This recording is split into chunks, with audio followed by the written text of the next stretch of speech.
আসসালামু আলাইকুম ওরহমতুল্লাহ ওবরাকাতু। সিদ্দিকে আকবর ইসলামের প্রথম খলিফা ও পুরুষদের মধ্যে প্রথম ইসলাম গ্রহণকারী।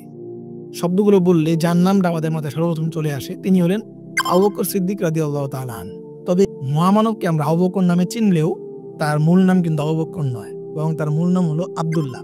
তার উপাধি সিদ্দিক এবং আতিক। তার উপনাম হলো আবু বকর। তার পিতার নাম আমরা সবাই জানি আবু কুহাফা, কিন্তু আসলে তার পিতার নাম হলো ওসমা। তো এই মহামানবের সম্পর্কে আমরা অনেকে অনেক কিছু জানি এবং তার ব্যাপারে আমরা অনেক শ্রদ্ধা নিবেদন করি। তার উপর আল্লাহ তাআলা শান্তি বর্ষণ করুক, এই জন্য আমরা রাদিয়াল্লাহু তাআলা আনহু বলি। এবং তিনি যে উম্মতের মধ্যে সর্বশ্রেষ্ঠ মানব এটাও আমরা জানি।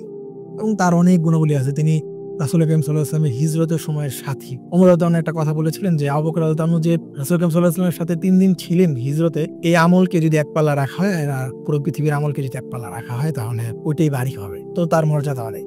কিন্তু এই মানুষটার একটা আন্ডাররেটেড দিক আছে যেটা নিয়ে আমরা তেমন একটা আলোচনা করি না, বা সেটা নিয়ে আমাদের তেমন একটা আলোচনা হয়ও না।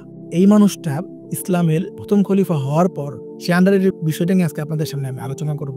সে আন্ডাররেটেড বিষয়টা হলো তিনি ইসলামের প্রথম খলিফা হওয়ার পর ইসলামিক সংকটের মুখে পড়ে। তখন ইসলাম তো নতুন, রাসূল করিম সাল্লাল্লাহু আলাইহি ওয়াসাল্লাম মাত্র ইন্তেকাল করেছেন, নতুন খলিফা হয়েছেন তিনি। তো সংকটটা হলো তখন শুধু আরব ভূমিতে ইসলাম সীমাবদ্ধ ছিল। ইসলামের যে দাওয়াত, ইসলামের যে প্রসার, এটা আরব ভূমিতে সীমাবদ্ধ ছিল, এর বাইরে ছিল না। তো রাসূল করিম সাল্লাল্লাহু আলাইহি ওয়াসাল্লাম ইন্তেকালের পরপরই 3টা ফিতনা দেখা দেয়। প্রথম ফিতনাটা হলো আরবের বিভিন্ন অঞ্চলে আপনার ভণ্ডুল নবুয়তের দাবিদারদের উত্থান দেখা দেয়। এর মধ্যে ছিল মুসাইলামাতুল কাযাব, সবচেয়ে বড় ছিল তার ফিতনাটা। সে পরবর্তীতে খালিদ বিন ওয়ালিদ রাদিয়াল্লাহু তাআলার কাছে পরাজিত হয়ে নিহত হয়। এবং আরেকটা ছিল আসওয়াদ আনাসি, ইয়ামেনে তার ফিতনাটা উত্থান হয়েছিল এবং সেও নিহত হয়। আরেকটা ছিল তুলাইহা বিন খুয়াইলিদ, কিন্তু তুলাইহা বিন খুয়াইলিদ পরবর্তীতে তওবা করে ইসলাম গ্রহণ করেন এবং নিহাওয়ানদের যুদ্ধে তিনি শাহাদাতের মর্যাদা লাভ। আরেকটা ছিল একটা মহিলা, তার নাম ছিল হাজা, সেও পরবর্তীতে ইসলাম গ্রহণ করে নাই। এই ছিল প্রথম ফিতনা যেটাকে তিনি মোকাবেলা করেছিলেন। তো সেই সাথে আরেকটা ফিতনা দেখা দিয়েছিল, ছিল মুরতাদ হওয়ার ফিতনা। অর্থাৎ তখনের সময় আরবের বিভিন্ন দূর দূরান্তের যে অঞ্চলগুলো ছিল মদিনা থেকে, তারা আস্তে আস্তে ইসলাম থেকে বের হয়ে যায়, তাদের পূর্ব ধর্মে ফিরে যায়।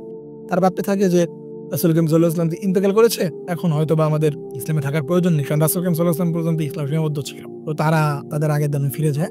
আর 3 নম্বর যে ফিতনা ছিল সেটা ছিল একটু জটিল, কারণ তারা ইসলাম বাদ দেয় না, ইসলামই ছিল তারা, কিন্তু ইসলামী থেকে ইসলামের একটা বিধানও অস্বীকার করছিল। মানে তারা জাকাত দিবে না। জাকাত দিবে না কেন? তাদের যুক্তি ছিল যে জাকাত শুধু রাসূল করিম সাল্লাল্লাহু আলাইহি ওয়াসাল্লামের সাথে খাচ্ছিল, আমরা এটা দিব না। ঠিক আছে, তো অন্য 2টা ফিতনাতে স্পষ্ট, ওগুলো তারা মুরতাদ হয়ে গেছে, তাদের বিরুদ্ধে অ্যাকশন নিতে হবে। রাসূল আবু বকর রাদিয়াল্লাহু আনহু তাদের বিরুদ্ধে অ্যাকশন নেয়। কিন্তু 3 নম্বর যে ফিতনাটা ছিল এটা নিয়ে সাহাবায়ে কেরাম পরামর্শ করেন এবং অনেকের রায় ছিল যে তাদের সাথে নমনীয় আচরণ করা হোক, তাদের সাথে কঠোর আচরণ না করা হোক। কিন্তু এমনকি ওমর রাদিয়াল্লাহু আনহুর মতো ব্যক্তি এই কথা বলেছিলেন, কিন্তু আবু বকর রাদিয়াল্লাহু আনহু দৃঢ় হাতে বলেছিলেন যে রাসূল করিম সাল্লাল্লাহু আলাইহি ওয়াসাল্লামের সময় যে একটি বকরি দিত, বকরির ছানা দিত বা একটি রশি দিত, বকরির যে রশি এটা দিত জাকাত হিসাবে, এটাও যদি বর্তমান সময় অস্বীকার করে আমি তার বিরুদ্ধে অ্যাকশন নেব। তো এইভাবে আল্লাহ তাআলা তার মাধ্যমে আল্লাহ তাআলা ইসলামকে রক্ষা করেন। ঠিক আছে, ইসলামের সংকটকাল থেকে ইসলামকে উঠিয়ে আনেন, ইসলামের সংকট দূর করে দেন। তো তার এই দিকটা একটা আন্ডাররেটেড দিক। এবং তিনি আরেকটি কাজ করেছিলেন, সেটা হলো যে শামের যে বিজয় অভিযান, রোমের বিরুদ্ধে যুদ্ধ, এটাও তিনি শুরু করেছিলেন।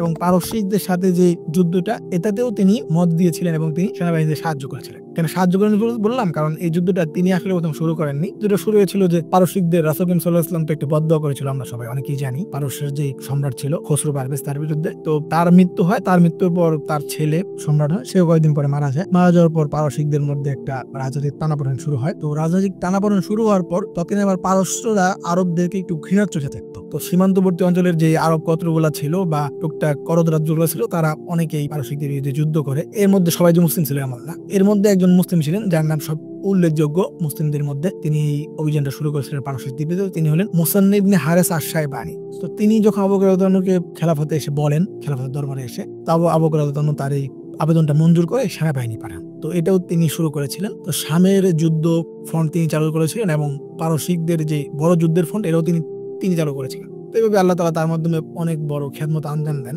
তো খোলাফায়ে রাশিদিনদের যে খলিফা, তাদের মধ্যে বিজয়ের কথা আসলেই আমরা সবসময় আলোচনা করি ওমর ফারুক আজম রাদিয়াল্লাহু তাআলা আনহুকে নিয়ে। তো এই ছিল আজকে আপনাদের সামনে আমার আলোচনার বিষয়। আমার জন্য দোয়া করবেন। সামনে ইনশাআল্লাহ নতুন কোনো বিষয় আপনাদের সাথে আলোচনা করব। ওমা আলাইনা ইল্লাল বালাগ।